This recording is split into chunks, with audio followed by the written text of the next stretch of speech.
watching South Asia Newsline and here are the top stories we are tracking for you on Monday, the 9th of March. PM Modi highlights care economy as future employment engine. Iranian ship docking was the right call, Jaishankar tells Parliament. And from rapper to power, Balendra Shah's party nears two-thirds majority.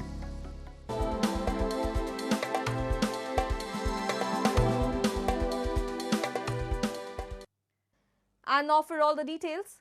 Indian Prime Minister Narendra Modi has highlighted the importance of developing a care economy, saying the growing number of senior citizens will increase demand for trained caregivers in the coming decade.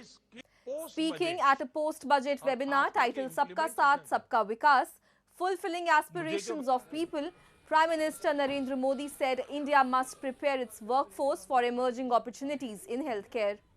He noted that as the country's elderly population grows, the need for professional caregivers will rise sharply, both in India and globally. Modi said the expanding healthcare ecosystem could create millions of new skill-based jobs for young people. He urged experts in the health sector to develop new training models and partnerships to strengthen India's caregiver workforce. The Prime Minister also highlighted the role of government initiatives such as Ayushman Bharat, which has expanded access to healthcare services across rural India. लेकिन एक अहम विषय जिसका मैं जिक्र करना चाहूंगा वो है केयर इकोनॉमी। आने वाले दशक में देश में सीनियर सिटीजन्स की संख्या तेजी से बढ़ेगी। इसके अलावा आज वर्तमान में दुनिया के कई देशों में केयर गिवर्स की भारी मांग है। इसलिए अब हेल्थ सेक्टर में लाखों युवाओं के लिए नई स्किल आधारित रोजगार के नए अवसर तैयार हो रहे हैं। And India's External Affairs Minister S. Jaishankar on Monday briefed the Rajya Sabha on the ongoing Iran conflict, stating that allowing Iranian ship to dock was the right thing to do. He informed the upper house that one of the three ships had docked at the southern port of Kochi on March 4 and the crew was currently at Indian naval facilities. Speaking amid sloganeering by opposition members, Jaishankar stated that the Prime Minister continues to closely monitor the emerging developments and relevant ministries are coordinating to ensure effective responses. The briefing comes amid the continuing conflict that began on February 28 after joint US-Israeli strikes targeted Iran, resulting in the death of former Supreme Leader Ali Khamenei and several other leaders of the ruling establishment. The situation has since escalated, with fresh attacks reported over the weekend.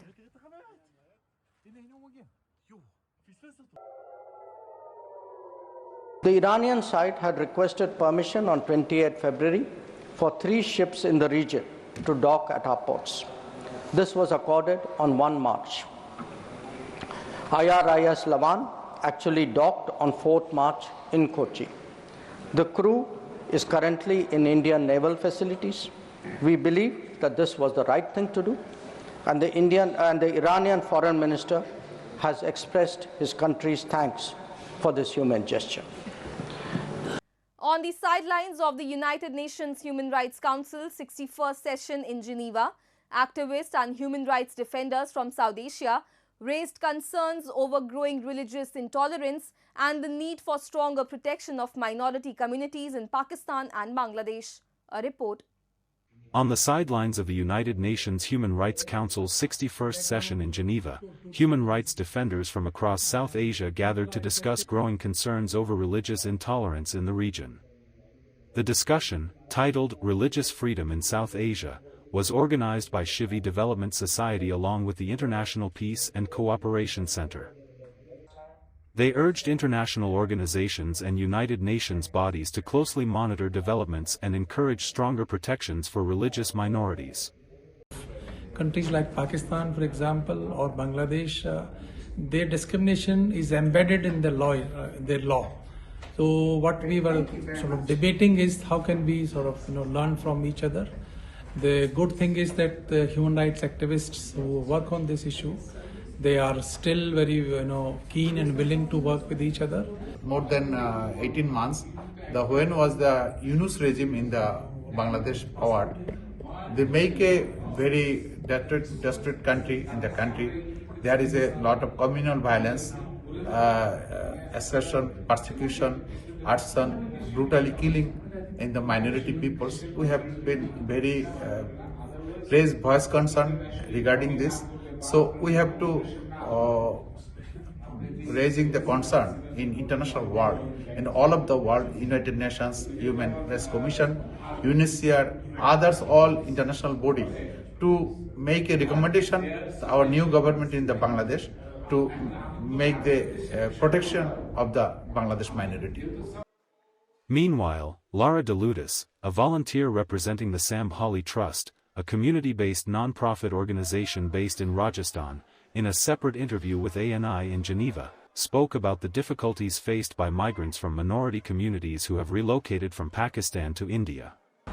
During my stay in Rajasthan, I had the chance to visit Jaisalmer and the desert communities, and representing the organization, we were looking for women to sign up for our empowerment centers. And there I had the chance to meet many women who came from Pakistan and many families who had come from Pakistan years ago.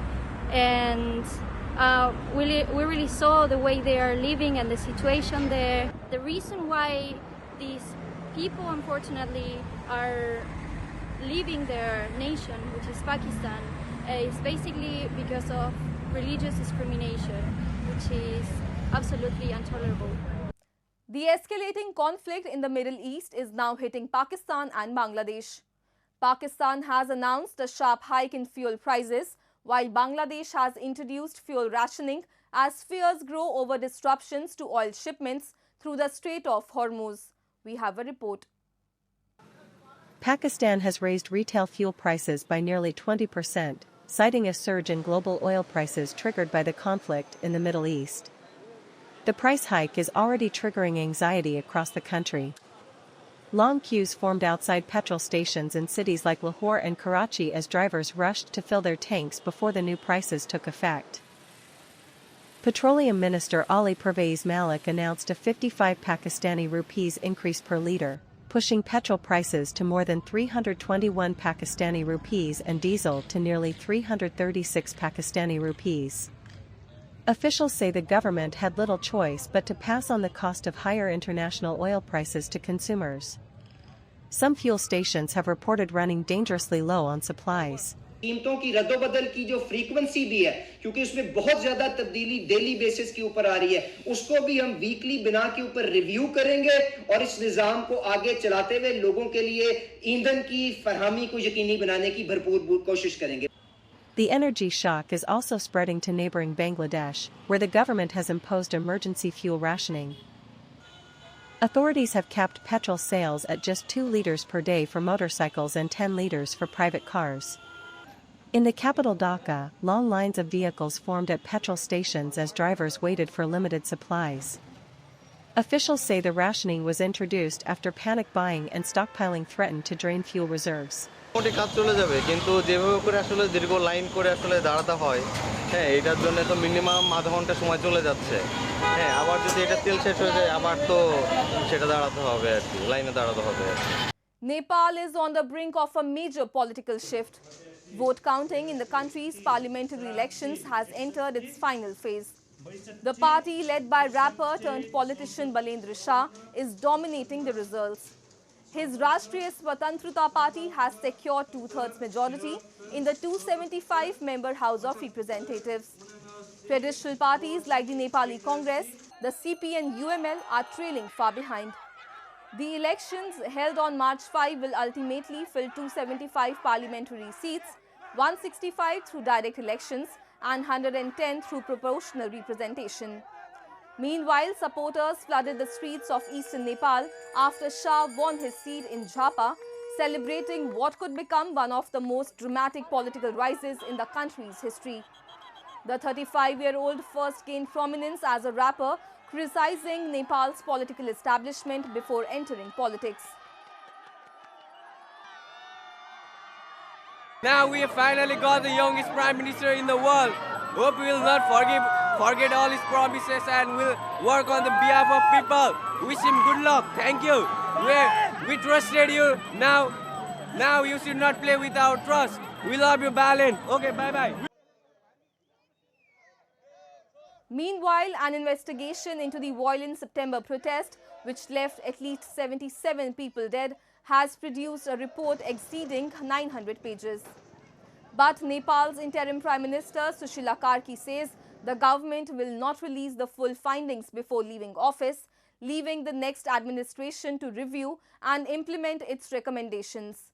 The Gen Z movement toppled the government of KP Sharma Oli that led to the dissolution of parliament by President Ramchandra Paudel after interim Prime Minister Sushila Karki recommended fresh elections.